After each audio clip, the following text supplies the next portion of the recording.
ya. Bismillahirrahmanirrahim. Assalamualaikum warahmatullahi wabarakatuh. Selamat sore dan salam sejahtera untuk kita semua, Om Swastiastu. Yang terhormat Pak Direktur LBH Sulteng, yaitu Pak Julianer Aditya Warman SH, dan Ketua KI Sulawesi Tengah, yaitu Pak Riswanto Lasdin SHMH CLH, yang sempat hadir di kegiatan diskusi kita pada sore hari ini, yaitu tentang refleksi rehab rekon Sulawesi Sulteng dan hilangnya hak korban bencana. Dan saya hormati selaku narasumber yang sempat hadir dalam kegiatan kita untuk sore hari ini, yaitu Kak Adjansyah Manu dan Kak Davi.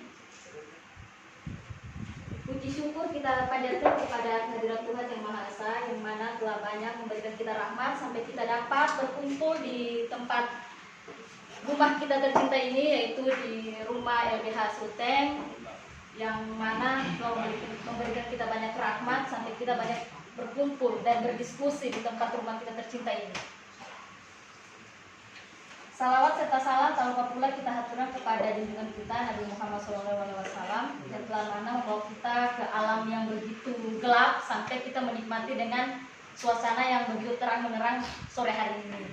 Untuk mengefisienkan waktu, moderator saya yaitu Pak Agus Salim, saya serahkan.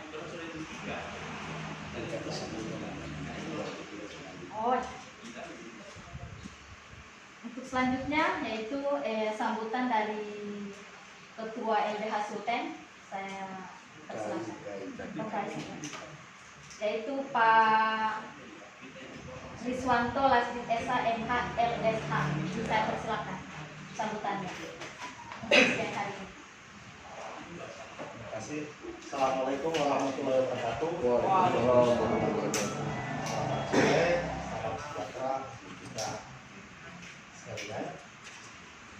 Yang saya hormati biasa selaku Direktur Sulteng, yang Bapak Kadapi selaku Sekjen Segala Center, kemudian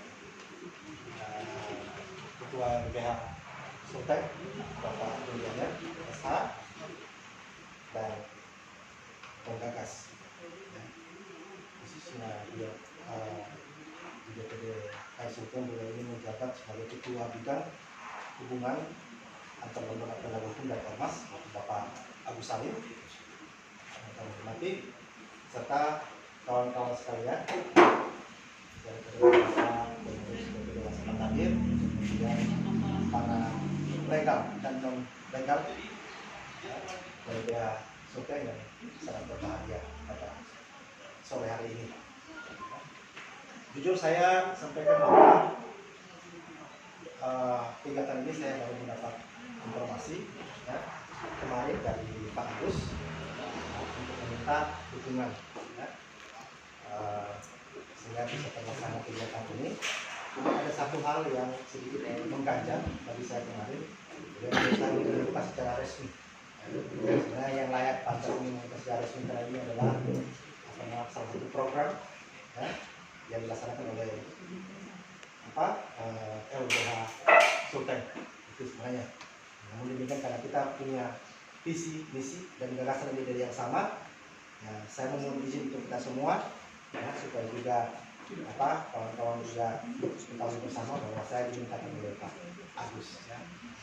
Walaupun sebenarnya diskusi ini bisa saya katakan tidak terlalu formal, tapi apa yang kita lanjutkan pada diskusi pada sore hari ini bisa melakukan ide ketegasan demi untuk kepentingan banyak orang. Itu ya. Yang pertama, kemudian yang kedua, selaku umat yang beragama, marilah kita memberikan puji syukur bahwa kita dalam hari ini masih dalam keadaan sehat walafiat, khususnya apalagi saat ini kita kondisi dalam diintai oleh virus corona. Alhamdulillah hari ini kita masih dalam keadaan sehat. Mudah-mudahan ke depan kita masih dalam keadaan sehat pula. Ada hal-hal pokok yang mungkin bisa saya sampaikan dalam kesempatan ini kaitannya dengan isu yang digagas pada diskusi sore hari ini, yaitu menyangkut persoalan para korban bencana alam. Ya, memang kalau kita lihat sama-sama, ya, kalau di sini juga banyak pemerhati, banyak lembaga-lembaga yang memang tentang korban bencana, memang sangat kompleks persoalannya. Ya, sangat kompleks persoalannya. Cuma lalu siapa yang mendahului, siapa yang menyelesaikan? Tentunya tidak bisa kita hanya mengharapkan pemerintah, tapi para pemikir ini yang mungkin bisa memberikan gagasan-gagasan baik sehingga ini bisa dilaksanakan oleh. Jadi sudah cukup jelas. Kalau kita bisa baca Undang-Undang Nomor 24 tahun 2008, kemudian Peraturan Pemerintah tahun 2002, tahun 2008, Nomor 22 tahun 2008, Peraturan Pemerintah Nomor 21 tahun 2008, ya. Kemudian Perpres berurusan kemarin yang dilahirkan Nomor 17 tahun 2018, kemudian Peraturan Menteri Keuangan Nomor 173 tahun 2008, sudah cukup jelas bagaimana hak dan kewajiban masyarakat para korban bencana. Hanya saja ini yang tidak maksimal direalisasikan. Salah satu contoh misalnya, dalam kantor hukum saya sampai saya bisa membela 53 orang misalnya itu para korban yang diambil hak-hak tanah milik. Ya. Saya sendiri pun, ya mungkin kawan-kawan juga di sini juga ikut juga menjadi korban. Ya. Saya itu tidak sudah terhitung ketua RT dan petugas yang datang mengukur saya punya rumah yang rusak. Sudah berapa kali foto-foto, tapi sampai dengan saat ini tidak ada realisasi. Ya. Bahkan sempat kemarin ada nama saya, ya, tiba-tiba hilang. Ini problem sebenarnya. Nah, makanya ke depan kalau bisa ya dari diskusi ini, nah, bagaimana kita bisa melakukan tindakan-tindakan hukum ya, yang lazim dan menurut hukum bisa itu dilakukan. Contohnya bisa melakukan gugatan class action. Ya, banyak faktor situ. Kalau kita baca Undang-Undang Nomor 24 banyak hal. Ya, ada 3 hal pokok besar yang bisa kita tuntut di situ. Pertama, ya, menyangkut hak para korban, menyangkut manusianya, hak korban menyangkut lingkungannya, kemudian hak korban menyangkut psikologinya. Nah, sekarang yang kita hadapi saat ini banyak, ya, menyangkut manusianya, yaitu hak untuk mendapatkan bantuan, dan menyangkut lingkungan. Masih banyak lingkungan kita yang rusak, ya, dan itu tidak segera mungkin. Kalau kita baca undang-undang, apa itu rehabilitasi, apa itu pemulihan, ya, judulnya saja Undang-Undang Nomor 24, ya, judulnya itu penanggulangan bencana alam. Dalam konsiderasi sudah cukup jelas itu, sesegera mungkin. Nah, kita lihat di situ lah. Sementara persoalannya sekarang banyak yang Nah, kemudian kedua, melalui narasumber ini kita juga bisa mendapatkan regulasi terbaru, ya, menyangkut penanggulangan bencana alam. Karena banyak. Belum kita bicara peraturan menteri saja menyangkut bencana alam itu ada berapa? Ada peraturan tersendiri. Mungkin melalui diskusi ini akan berkembang ide-ide gagasan apa-apa yang bisa kita lakukan. Saya cuma bisa menggarisbawahi di sini yang mungkin bisa kita lakukan gugatan class action, ya, mewakili masyarakat. Nah, masyarakat yang mana? Bisa kita mengambil keterwakilan Kota Palu, keterwakilan Donggala, dan keterwakilan Sigi. Tidak bisa juga kita hanya mengambil dari Kota Palu. Susah. Karena undang-undang itu yang namanya penanggung jawab adalah pemerintah pusat dan pemerintah daerah. Nah, sementara korban bencana alam ada 3 pemerintah daerah di sini, yaitu Sigi, Donggala, dan Kota Palu. Paling tidak itu kita bisa terwakilan. Dan kalau siapa sih yang digugat? Banyak yang digugat, ya, termasuk Presiden Republik Indonesia. Itu. Saya melihat kalau kita baca undang-undang tentang bencana alam, ya, di konsiderannya undang-undang itu dia mengacu pada pasal 1 ayat 4 Undang-Undang Dasar 45. Apa itu sih pasal 1 ayat 4? Itu presiden adalah penyelenggara pemerintahan. Itu konsideran dalam undang-undang tadi. Artinya apa? Berarti penanggung jawab kalau keputusan adalah presiden. Maka gugatan pertama adalah Presiden Republik Indonesia. Sampai turun sampai ke bawah. Namun kalau ada hal-hal yang kiri dari saya mungkin bisa disempurnakan oleh narasumber kita pada hari ini. Yang pasti dari saya sangat berterima kasih kegiatan ini bisa diselenggarakan. Intinya adalah berapa orang kita pada hari ini, ya mungkin sekitar 20-an orang, 30 orang, itu bisa memikirkan nasib ya puluhan ribu masyarakat korban bencana alam. Paling tidak hari ini juga kita, apa yang kita lakukan saat ini itu mendapat pahala dan berkah dari Tuhan yang Maha Kuasa. Itu pasti. Karena kita sudah memiliki niat bagaimana memperjuangkan hak-hak orang banyak. Mungkin ini yang bisa saya sampaikan. Terima kasih banyak dari pengawas dari Pak Agus dan Pak Julianer dan para pemateri dukungan dalam kegiatan ini. Mudah-mudahan diskusi ini bisa melahirkan ide-ide, gagasan-gagasan, dan saya inginkan jangan hanya sampai di sini. Ya, artinya diskusi ini ada tidak lanjutnya. Dalam bentuk apa? Dalam bentuk tindakan-tindakan yang seperlunya, yang sepatutnya, hingga ini bisa ada apa namanya mudah. Karena ini saja kalau kita buat di PR saja, ya kegiatan ini kita posting di Facebook, apalagi info Kota Palu, pasti masyarakat banyak komen di situ. Cuma diskusi. Ya, kita lanjut itu. Karena banyak orang yang sudah lakukan ini, tapi harus sampai di situ. Makanya mudah-mudahan ini kegiatan ini selesai diskusi ini harus kita organisir langkah-langkah apa yang bisa kita lakukan. Terima kasih banyak para pemateri ya dalam diskusi ini. Mudah-mudahan sebentar-bentar dalam diskusi ini banyak hal yang bisa kita kita dapatkan sehingga kita apa-apa yang kita lakukan. Terima kasih. Wassalamualaikum warahmatullahi wabarakatuh. Baiklah, itulah sambutan dari Ketua KAI Provinsi Sulawesi Tengah. Kami ucapkan terima kasih. Untuk mengefisienkan waktu, kami serahkan kepada moderator Pak Agus Salim untuk mementori jalannya diskusi siang hari ini. Untuk moderator kami persilakan. Siap. Pak Komisaris. Assalamualaikum warahmatullahi wabarakatuh. Sebenarnya gagasan yang mau dilaksanakan hari ini adalah hasil diskusi saya dengan Pak Ketua DPD KAI Sulawesi Tengah. Kebetulan karena soal tempat saya berinisiatif sama Direktur Bidang Sulawesi. Saya sebagai Ketua Bidang Kerjasama Organisasi di Kepengurusan beliau Ketua DPD KAI. Sebenarnya kami itu sudah sejak lama Pak Ketua prihatin dengan persoalan hak korban daripada bencana Pasigala. Sudah sekitar hampir 2 minggu. Karena kemarin kawan-kawan yang kebetulan tergabung di organisasi KAI mayoritas banyak di LBH Sulteng kemarin bersama kawan-kawan Teradi sebagian itu ada Ibu Andrea, ada kasus penembakan di mana Lero, jadi tersita waktu kami di sana. Jadi gagasan diskusi untuk mau menyelenggarakan hari ini terlaksana soal bagaimana sih memandang dalam gerakan kawan-kawan yang bergerak di Provinsi Apukat memandang soal hak-hak korban di Pasigala. Ada Pak Melvan yang mantan anggota DPR dari Sigi, ada Bung Nasir ini mantan wartawan seniornya TV One di Kota Palu. Saya coba panggil masing-masing teman-teman untuk coba merembuk pikiran kita ini kan soal hak korban. Masalahnya kan persoalan seperti tadi disinggung oleh Ketua KAI Pak Wiswanto, kita kan butuh data, yang gugat ini butuh data.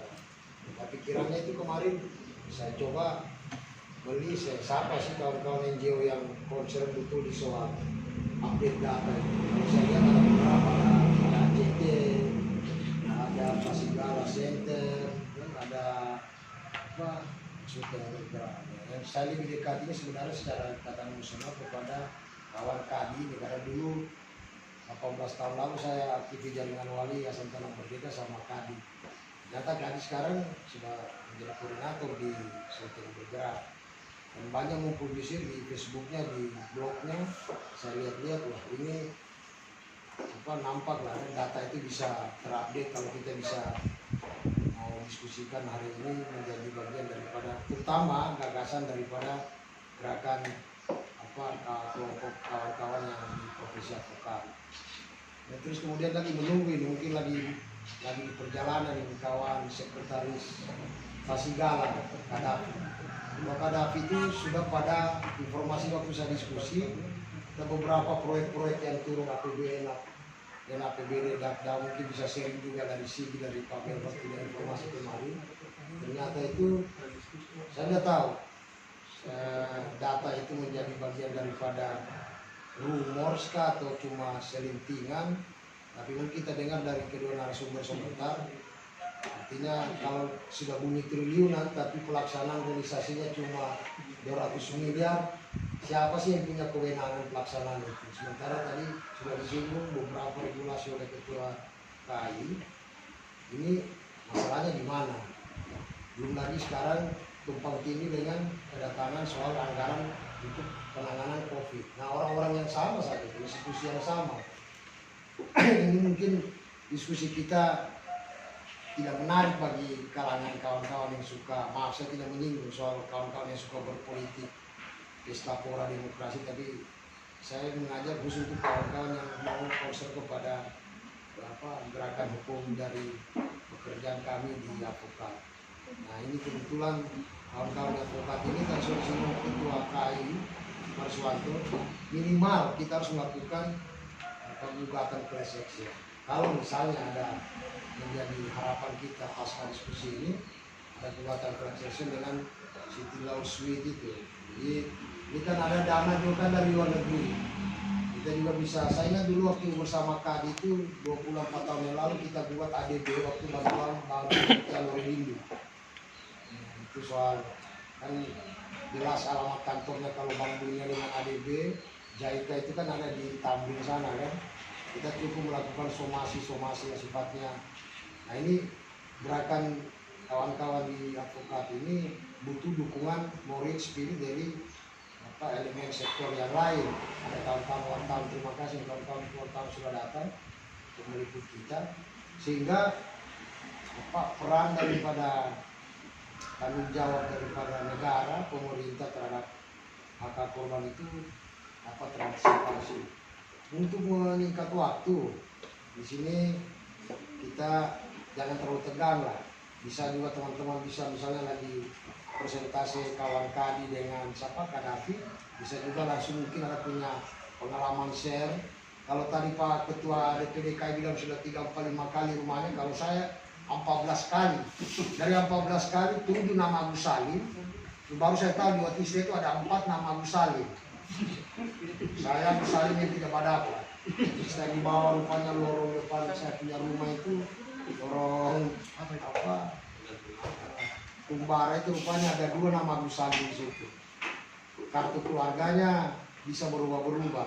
Nah, ini mungkin ada juga mungkin teman-teman bisa lakukan sharing, terus kemudian ya kalau gambarannya bisa menjadi catatan ditindaklanjuti sebagai sebuah agenda gugatan sebagai sebuah gerakan litigasi, harapan kita pastilah bahkan kita meramaikan lah itu pengadilan yang tadinya banyak ke DPR, kita harus banyak ke pengadilan menyaksikan langsung gugatan rakyat terhadap tanggung jawab penggunaan anggaran tersebut bagi korban Fasigala.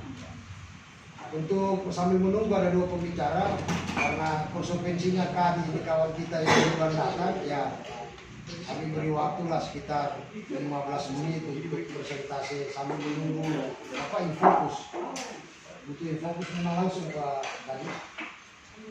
Boleh juga langsung, oke. Siap. Kami persilakan langsung Pak Kadi. Terima kasih. Saya tambahkan dulu. Siap. Terima kasih. Saya itu tadi cepat kemarin, ya terlambat saya lihat ini ada Pak Isman itu, ya, adalah proyek KAI sekaligus juga ketua komisi dan hakim, ya, komisi informasi. Nah, ini tepat sekali kali diskusi ini, sehingga ucapan terima kasih Pak Isman sehari di tempat ini, paling tidak ada juga masukan-masukan dari Pak Isman karena ini mengasih kata data, tidak susah. Kadang-kadang kalau sudah bicara masukan dana, kalau hanya bicara perencanaan program, cepat sekali pihak pemerintah memberikan ini. Tapi kalau sudah bicara masalah anggaran, ini kadang-kadang kita mendapat keputusan itu. Dan juga hakim yang memutus perkara di komisi informasi, berarti ada ahli juga. ini kali. Saya mohon maaf ini Pak Isman. Tadi beberapa tadi saya tidak sempat lihat beliau. Mungkin setengah dari saya. Terima kasih. Atau mungkin sebelum Pak Kadi, saya persilakan 5 menit dari Ketua Komisi Informasi ini, Pak Isman. Terima kasih. Langsung ya, nanti kita tambah. Oh, nanti tambah. Silakan. Oke, tadi. Ya. Oke. Simpel dulu ya. Jadi meskipun saya sering dia pamit tapi saya merasa Satu ini sudah umur, biasa. satu umur. Satu umur dengan anaknya Kak Agus saya. Tapi saya kenal Kak Agus ini sejak masih aktif di ETM 15 atau 40 lalu. Sudah lama sekali. Dan sekarang ketemu lagi di kantor PPH.